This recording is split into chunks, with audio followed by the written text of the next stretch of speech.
Bismillahirrahmanirrahim. Assalamualaikum warahmatullahi wabarakatuh. Waalaikumsalam warahmatullahi wabarakatuh. Alhamdulillahirabbil alamin. Terutama para pencinta Al-Quran, Ikatan Persaudaraan Qori dan Qoriah Hafidh dan Hafizah Nasional dan DKI Jakarta. Alhamdulillah pada hari ini kita sedang berkumpul dalam rangka buka puasa bersama dengan Ifqoh DKI Jakarta, dan hari ini juga adalah hari ulang tahun Ifqoh yang ke-36. Karena itu pada kesempatan ini kita pergunakan waktu yang baik ini untuk berbincang, berdialog dengan guru kita, Ketua Umum Ifqoh Nasional, Bapak Profesor Agil Hussein Al-Munawar, yang sedang berada di sebelah saya ini, dan kita akan mendapatkan pencerahan bagaimana Ifqoh. Prof, Assalamualaikum. Alhamdulillah, senang sekali bertemu kita pada hari ini. Kita ingin mendapatkan sebagai anggota Ifqoh, ingin mendapatkan penjelasan dari Prof tentang Ifqoh, apa saja yang sudah dilaksanakan Ifqoh sejak berdirinya sampai sekarang, dan tentu juga kami mengharapkan harapan-harapan apa yang akan dilaksanakan oleh Ifqoh ke depan secara nasional. Terima kasih. Assalamualaikum warahmatullahi wabarakatuh. Waalaikumsalam warahmatullahi. Alhamdulillah, sore hari ini kita dapat berjumpa dan saya dimintakan untuk memberikan informasi sekitar organisasi Ifqoh ini. Kita ketahui Ifqoh ini didirikan tahun 1988 ketika MTQ nasional di Lampung. Berangkat daripada keinginan bersama para Qori'ah untuk membentuk satu organisasi yang bisa menaungi teman-teman para Qori dan Qori'ah secara nasional. Maka diprakarsailah oleh beberapa teman yang pada waktu itu yang begitu aktif adalah almarhum Bapak Dr. Andes Haji Mirwan Batubara. Akhirnya terbentuklah dan disepakati dengan sebutan Ikatan Persaudaraan Qori, Qori'ah, Hafiz, Hafizah Indonesia. Secara aklamasi diangkatlah saudara kita Haji Mirwan Batubara sebagai ketua umum, yang kemudian dilanjutkan dengan pembentukan Ifqoh itu di berbagai daerah. Tujuan daripada organisasi ini adalah menghimpun mereka yang cinta kepada Al-Quran, secara khusus para Qori, Qori'ah, Hafiz dan Hafizah, untuk berada di sebuah bangunan, itulah naungan yang disebut dengan Ikatan Persaudaraan. Ikatan Persaudaraan ini memberikan makna bahwa mereka yang merasa memiliki kecintaan kepada Al-Quran, apalagi pemain sebagai pembaca atau hafizul Quran, mereka adalah orang-orang yang satu sama lain saling memberikan perhatian. Kalau di dalam agama Islam disebut ukhuwah, persaudaraan itu ukhuwah. Ukhuwah itu artinya memperhatikan. Jadi mereka yang ada hubungan dengan Al-Quranul Karim, kecintaannya, membacanya dan menghafalnya, itu saling memperhatikan satu sama lain. Karena orang Arab ketika menggunakan kata-kata akhun, akhun itu artinya saudara. Ketika dikatakan fulan akhuya, dia adalah saudaraku. Maksud saudaraku adalah orang yang dekat dengan aku, orang yang akrab dengan aku, orang yang begitu perhatiannya terhadap aku. Maka ikatan persaudaraan ini adalah memperhatikan teman-teman kita yang profesinya adalah sebagai qari, sebagai hafiz, untuk kita berikan perhatian. Maka dibentuklah organisasi ini di seluruh provinsi dan bahkan sampai dengan tingkat kecamatan. Ya, baik, Prof. Terus selanjutnya kali, Prof, ini IFKOH nasional ini boleh dikata garda terdepan untuk urusan masalah perqarian dan hafiz-hafizah. Mungkin di masa depan tidak terbatas untuk nasional aja, Prof. Barangkali ada saudara-saudara kita di luar nanti secara internasional tapi diprakarsai oleh Indonesia. Gimana kira-kira, Prof? Iya, kalau secara internasional itu sudah ada organisasinya. Oh, ya. Ikatan Qari Hafiz seluruh dunia boleh dikatakan. Yang sekarang ini diketuai oleh Muhammad Basfar dari Arab Saudi.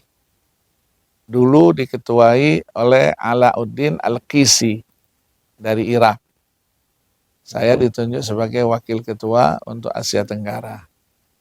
Nah, kita selalu melakukan pertemuan-pertemuan apabila ada musabakoh yang kebetulan misalnya di Iran, di Jordan, di mana selalu diprakarsai para pimpinan atau organisasi ini secara dunia, mereka kumpul.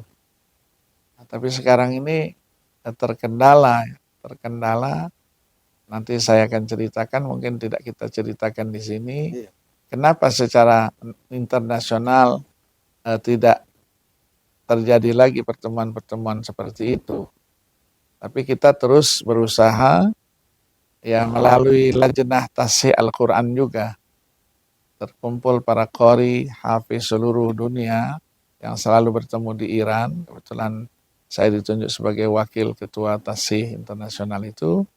Kita lakukan pertemuan-pertemuan itu dalam rangka mewujudkan makna daripada ikatan dan persaudaraan itu. Bahwa kita adalah satu. Nah, kita memang belum banyak berbuat, ya, tapi yang kita lakukan, apa yang diperlukan oleh teman-teman kita yang berada di bawah IFKOH itu, terutama untuk bidang pendidikan, yang ingin sekolah, melanjutkan di mana, kita berikan rekomendasi. Sekarang ini sudah anaknya, jadi anak-anak para qari, qari'ah, hafiz, hafizah seluruh Indonesia yang kebetulan mereka terdidik memiliki hafalan paling tidak 10 juz, mempunyai keinginan untuk melanjutkan sekolahnya di luar negeri. Nah, terutama di Arab Saudi, di Makkah Al-Mukarramah atau di Madinah Al-Munawwarah. Alhamdulillah IFKOH sudah mengirim 52 orang dari seluruh Indonesia. Ini sudah tahun ketiga, tahun keempat, dan bahkan sudah ada yang selesai S1. Ada yang lanjut S2 di Turki. Di Turki, kebetulan dari Batam, namanya Muhammad Ikram, sudah diterima di sana, diberikan rekomendasi, dan sekarang Alhamdulillah terus berproses. Jadi saya kemana-mana dari seluruh Indonesia, kita berikan perhatian. Itu mungkin yang bisa kita lakukan. Sehingga nanti ke depan kita memiliki tokoh-tokoh Al-Quran yang menggantikan kita semua. Baik, Prof. Saya beralih ke Ustadz Muhajir yang kita kenal sebagai qari legendaris Indonesia dan dikenal di internasional, terutama dalam soal MTQ. Abang saya, guru saya juga. Saya ingin mendengarkan pengalaman-pengalaman selama menjadi qari-qari'ah dan bergabung di IFKOH dari awal sampai sekarang. Apa kira-kira perkembangan pengalaman-pengalaman yang bisa diceritakan kepada kita semua? Assalamualaikum warahmatullahi wabarakatuh. Waalaikumsalam warahmatullahi wabarakatuh. Alhamdulillah wassalatu wassalamu ala Rasulillah wa ala alihi wa sahbihi wa mawalah, amma ba'd. Pertama sekali, sebelum saya lanjut ke sana, saya ingin sebagai latar belakang berdirinya IPKOH ini, di mana kita dulu di PT IKI disebut namanya IKAPTIK, Ikatan Qori-Qori PT IKI, termasuk AKIP dan yang lain-lain. Nah, waktu itu memang kita ada kesepakatan bersama untuk mendirikan kumpulan ini, perkumpulan yang persaudaraan sifatnya, di mana waktu itu IKAPTIK sudah banyak menelurkan para qori-qori seperti yang senior-senior kita, saudara almarhum Amin Ciwu ya, Amin Ciwu, Udallah Basir, dan yang lain-lain. Nah, kemudian pada waktu kita itu memang ada sedikit semacam tidak sama, sampai ada bahasanya yang kurang enak, yang namanya Ikatan Qori-Qori Banten. Waktu almarhum Humaydi ya, ada sampai disebut karena kita kumpulan Mirwan, saya dan yang lain, gerobak, gerombolan Batak, qori-qori gerombolan Batak, gerobak, jadi rasanya nggak enak, ya. Ini cikal bakal ini. Ya, ini cikal bakal daripada berdirinya IKAPTIK, berdirinya IPKOH itu. Sehingga kami berinisiatif dan waktu itu sebelum kita menemukan membentuk ini, kita sering berkumpul kan, termasuk AKIP kita berkumpul, mengadakan selawat-selawat berpindah-pindah mulai dari di rumahnya almarhum Mirwan dan termasuk juga almarhum Pak Zulkifli Harahap. Ini sebagai pendukung penyemangat kita. Camat Kebayoran. Pak Zulkifli Harahap pada waktu itu dia sebagai camat. Sehingga berlanjut setiap malam, mungkin Akib masih ingat kita setiap malam, setiap seminggu 2 kali ketemu atau paling tidak seminggu sekali ketemu berselawat. Masuk mu'amar, kita selawat-selawat itulah.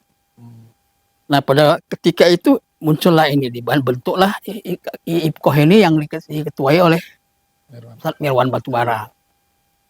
Kemudian pada saat MTQ di Lampung tahun 88, nah selawat ini kita munculkan di pas MTQ nasional yang disebut yang sering diperkenalkan banyak daerah-daerah qori-qori yaitu ya Ayyuhal Mukhtar. Salawat. Itu salawat gacoan nyalah begitu. Sehingga sampai mana-mana itu dibentuk. Udah disiarkan begitu. Nah, kemudian tahun 88 itu ada keinginan lagi. Ini hanya kita IPKOH ini kurang rasanya kurang enak kalau hanya satu ya, satu. Jadi kita meluas lagi ke nasional. Di sana ada Fitrah Abdul Malik, kemudian Ustazah Sayyidah Ahmad almarhumah dan yang lain-lain ya. Itu maka muncullah itu. Nah, ketika Ustadz Mirwan diundang ke Brunei dalam rangka menjadi dosen ya, guru tetap ke sana, makanya agak kosong nampaknya. Jadi kita dengan sukarela, nah kebetulan beliau ini baru kembali dari Mekah. Baru kembali dari Mekah, Ummul Qura. Memang kami selama di Medan pun sering berhubungan ya. Haflah dengan Mirwan, dengan ini kami berhubungan. Ya, kalau Mirwan memang ke sana, udahlah kita setuju, kita sepakat serahkan beliau sebagai menjabat ya. Ya, IPKOH ini.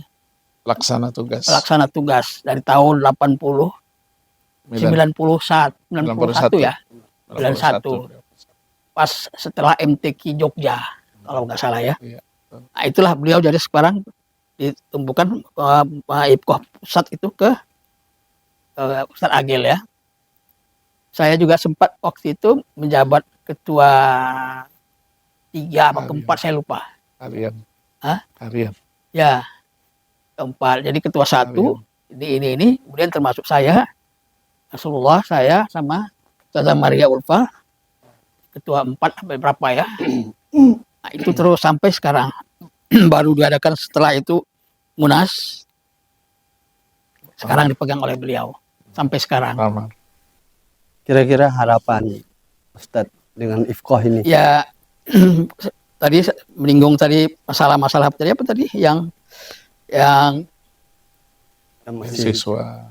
ya alhamdulillah karena tahun 80 saya diminta oh ya.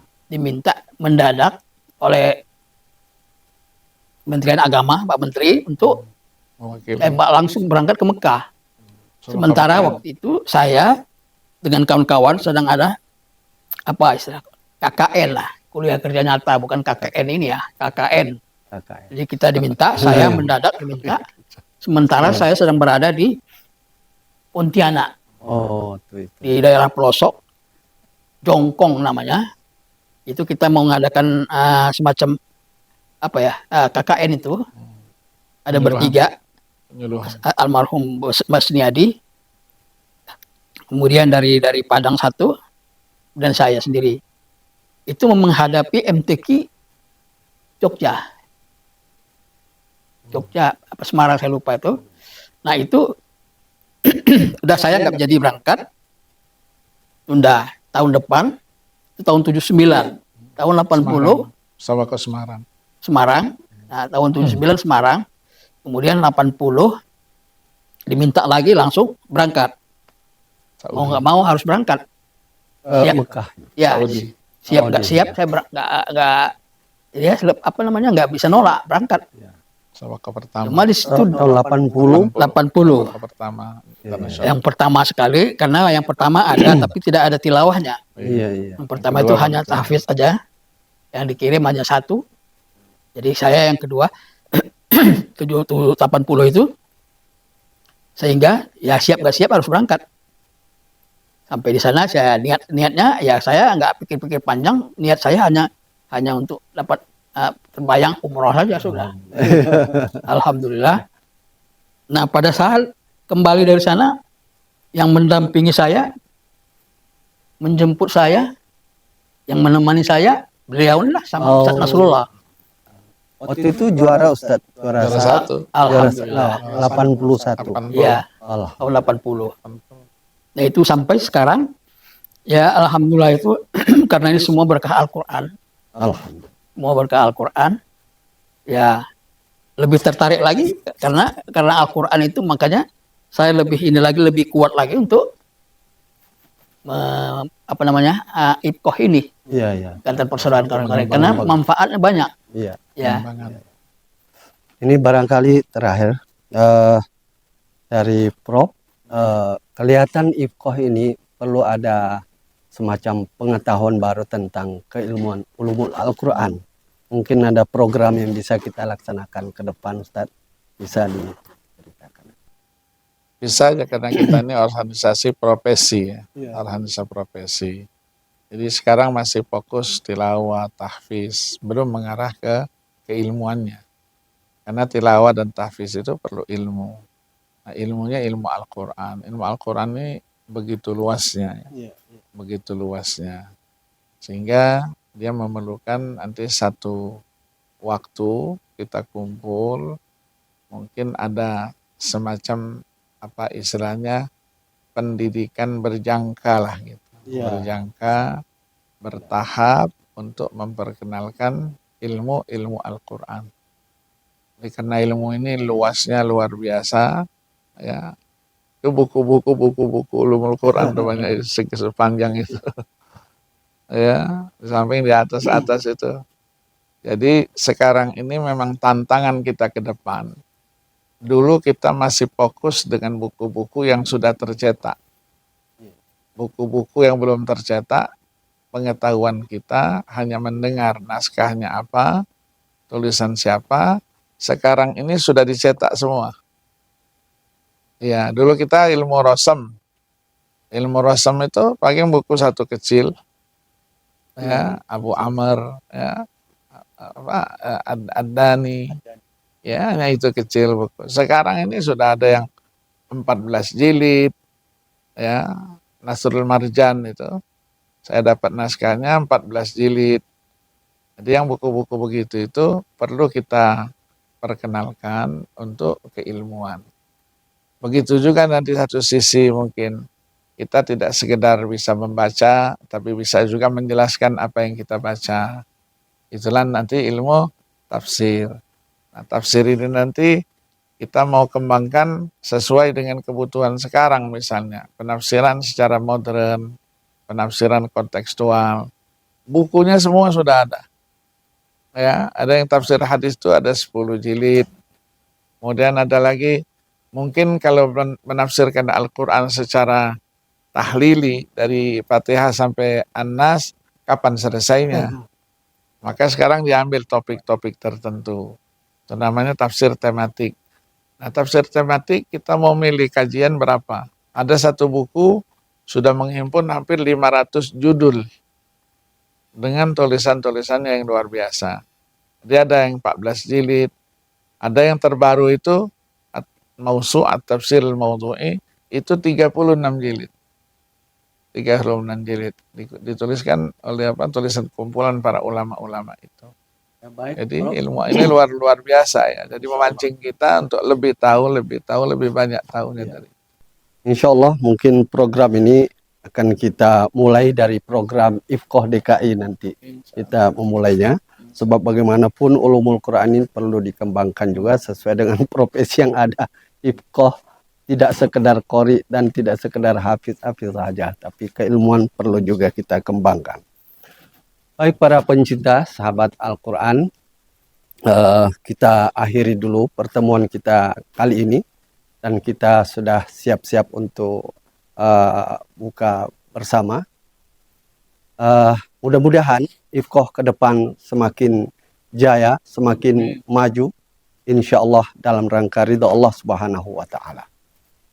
Kita akhiri dengan sama-sama mengucapkan kifaratul majlis. Subhanakallahumma bihamdika asyhadu an la ilaha illa anta astaghfiruka wa atubu ilaik. Walhamdulillahirabbil alamin. Wassalamualaikum warahmatullahi wabarakatuh. Waalaikumsalam warahmatullahi wabarakatuh.